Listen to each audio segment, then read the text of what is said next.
to cover what to do in an IT job interview. I want to keep it short, so I'm going to cover 3 main points that you probably haven't seen anywhere else.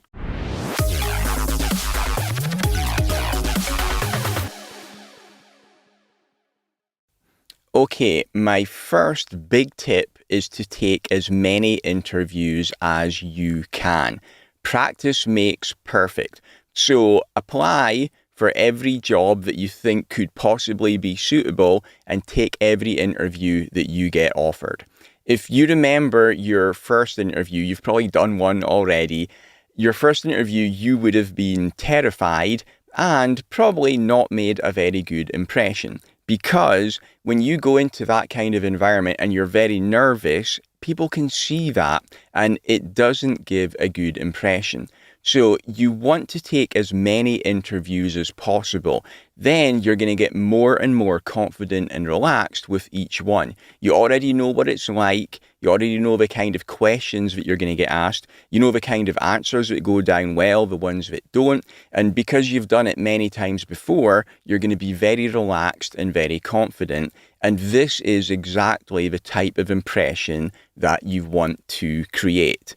When you do anything, such as going for an interview, think about it from the point of view of the other person. Put yourself in their shoes. Imagine you get the exact same 2 people come in, but in one case, this person is very nervous and obviously nervous.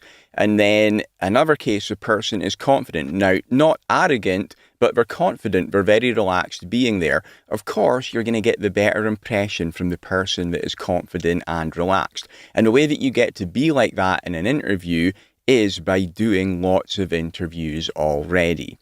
So that's what to do. You're going to be much more confident, much more relaxed. You're also going to be better in a practical sense at answering the questions as well, because you'll have heard them before.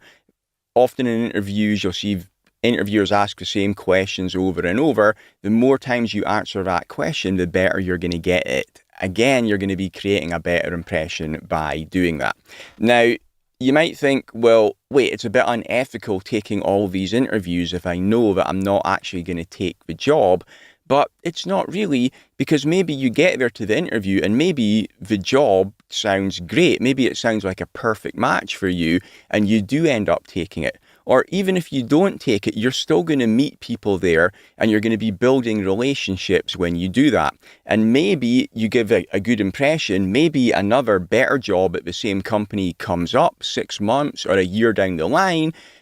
Your name goes in the hat, they remember you, you've got a great chance that you're going to get that job. Also, in the other direction, maybe the person that interviews you or somebody you meet while you're at the company, maybe you bump into them again later down the road. It's normal for that to happen. If you're in the same city, you're in the IT industry, it's a small world, you are going to meet people again. So by taking these interviews, it's a great way of networking and building relationships. Maybe you don't take the job that day, but there's a really good chance that something good will come out of it in the future anyway. So take as many interviews as you can. Anything that you get offered, even if you think you're not going to take that job, do the interview anyway. That it's a really good way to get good at interviews by doing that, because you are going to be more relaxed anyway, because it's not going to matter so much to you.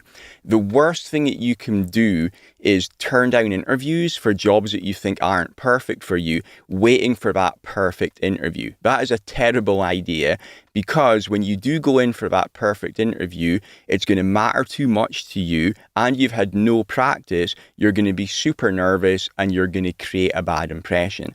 When that perfect one comes along, you want to have done a lot of interviews already, so you're relaxed in the situation. It won't feel like such a big deal to you and you'll perform much better.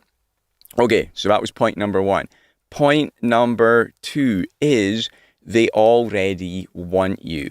This is me speaking from the point of view of somebody that's conducted a lot of interviews myself. And it's really hard to find a good person when you are conducting interviews.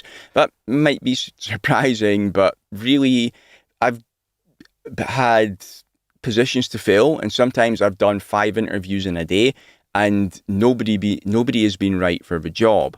So when you walk into an interview, the interviewer, they want you to be right for the job. They've probably already interviewed several people that day who haven't been right for the job. They're going to start worrying that they're not going to get anybody. Honestly, this happens more often than it doesn't. So they're desperate for you to have the job. So remember when you walk in there that the interviewer is on your side. They're not interrogating you, trying to catch you out. They're just checking that you are a good fit, and they're really hoping that you are. So you don't have to go in there and win the job when you go into the interview. They already want you. They wouldn't have asked you for an interview if they didn't think you were capable of doing the job.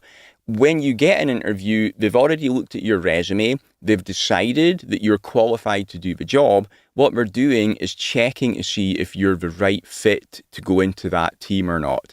So they already want you. They desperately want you. They already think that you are qualified. So you don't have to win them over. Basically, you just have to not blow it. So go in with that mindset. The interviewer is on your side. They want you to succeed. All you have to do is help them out with that. And the best way to do it is to relax and be yourself. But a good tip I can give you for this is when you're in the interview, imagine that you're talking with people who are your colleagues at work already. If you're already in a job somewhere, imagine that these are people that you've been working with for a year already. So you're still talking to them in a professional context. That's the way that you're going to speak, but you're going to be very relaxed and confident. Okay. And again, a way that you can get there is by taking multiple interviews so that you get a lot of practice and you get really good at this. Okay. So that was the first 2 points. The last point is about the technical interview. And a big thing here is prepare way ahead of time. And I mean way ahead of time. Don't get invited for a job interview. It's going to happen in a few days, and then start preparing for that job. Like say you're going to be interviewing for the role of a network engineer.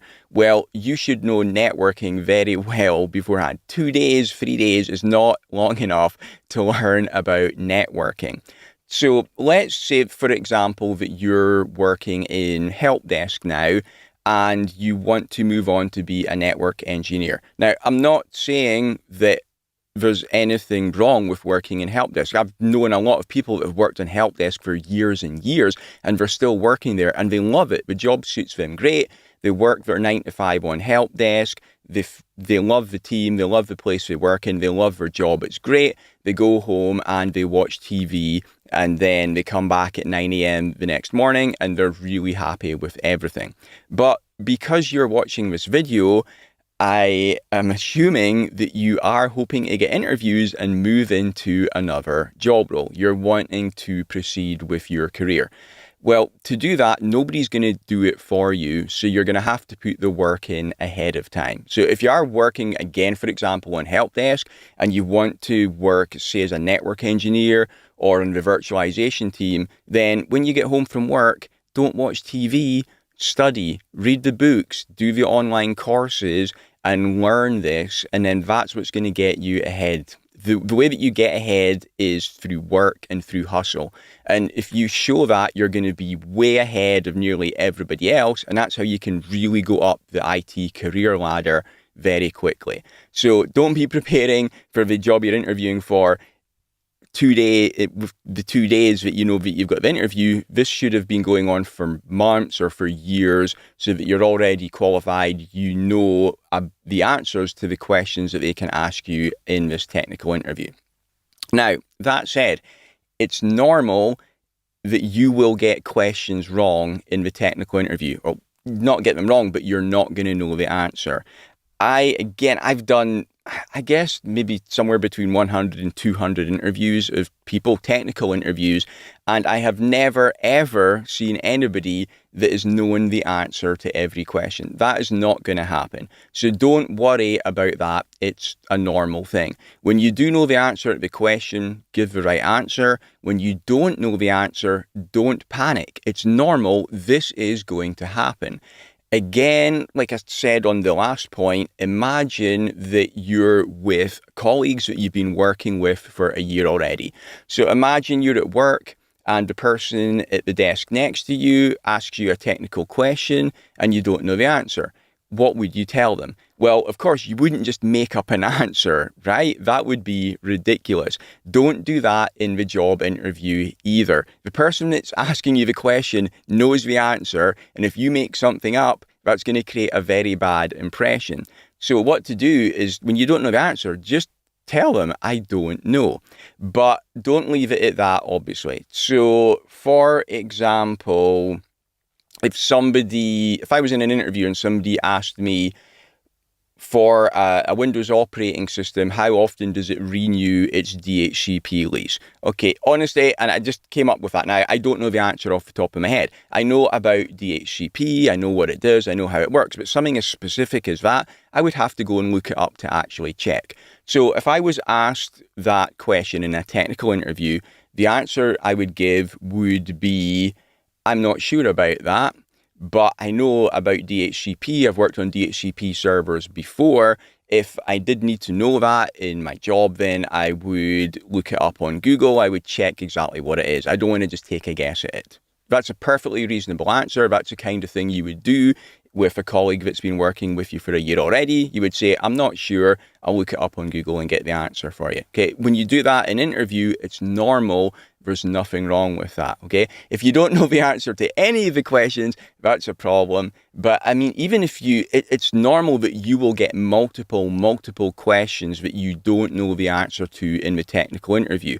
The interview viewer will do this deliberately. If you're getting all of the answers right, then one of the things they want to check is, how do you react under pressure? How do you react when you don't know the answer? So you can be sure that they will make sure that they ask you some questions that you don't know the answer to. So when that happens, relax, don't worry about it. It's normal. Just answer it as if you're talking to a colleague in normal work, and you'll be just fine. Okay, that was everything that I wanted to cover. Like I said, I wanted to keep it short.